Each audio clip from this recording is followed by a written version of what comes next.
So an adjustable rate mortgage is a mortgage that has a fixed rate for a certain period of time. And then after that period of time expires, the rate can go up or down afterwards. Typically, an adjustable rate mortgage has a 30-year amortization, or 30-year, the payments are spread out over 30 years.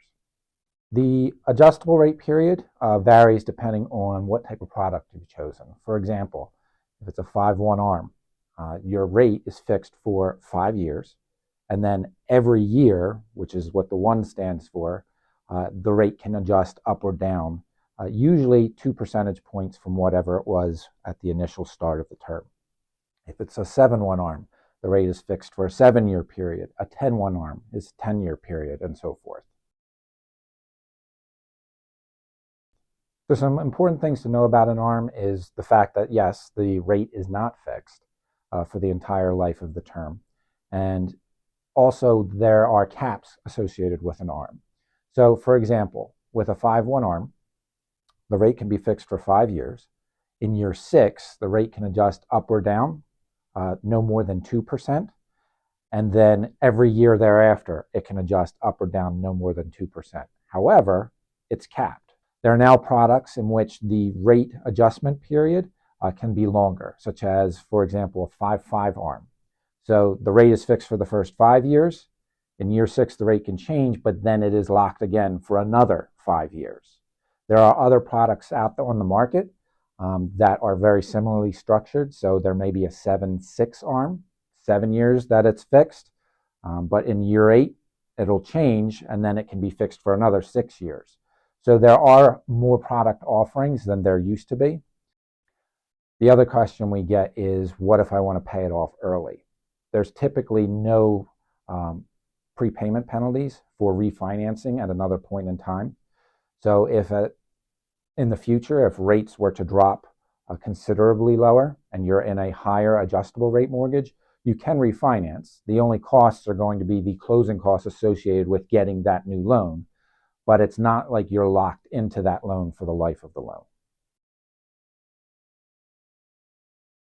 So an adjustable rate mortgage gives you the ability to perhaps afford more or have a lower payment at the initial time that you purchase or at the initial time that you're refinancing. So that can be an advantage. For example, if you were to purchase at a 30-year fixed rate of, let's say, 6%, an adjustable rate mortgage may offer you an introductory rate at 5.5%. Now, nowadays, that translates into roughly about $130 difference in payment by having that 0.5% rate savings. So you could have that lower payment, or with what you would have been paying on the 30-year fixed rate, that $130 a month savings at the lower rate actually translates into about $20,000 additional dollars of buying power. So there is the ability to perhaps afford a little more house or to keep your payments lower.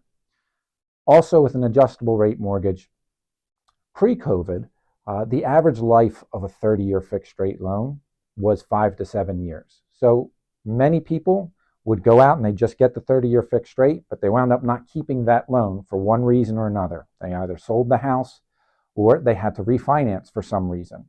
Perhaps they had home improvements that they wanted to do, debt consolidation. Maybe they had a wedding come up. Maybe they had school expenses. So by and large, the American public will generally refinance within 5 to 7 years.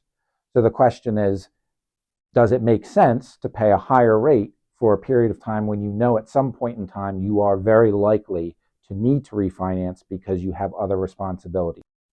Another reason why an ARM is advantageous is if you have your personal circumstances indicate that it's likely you're not going to live in this property for the long term.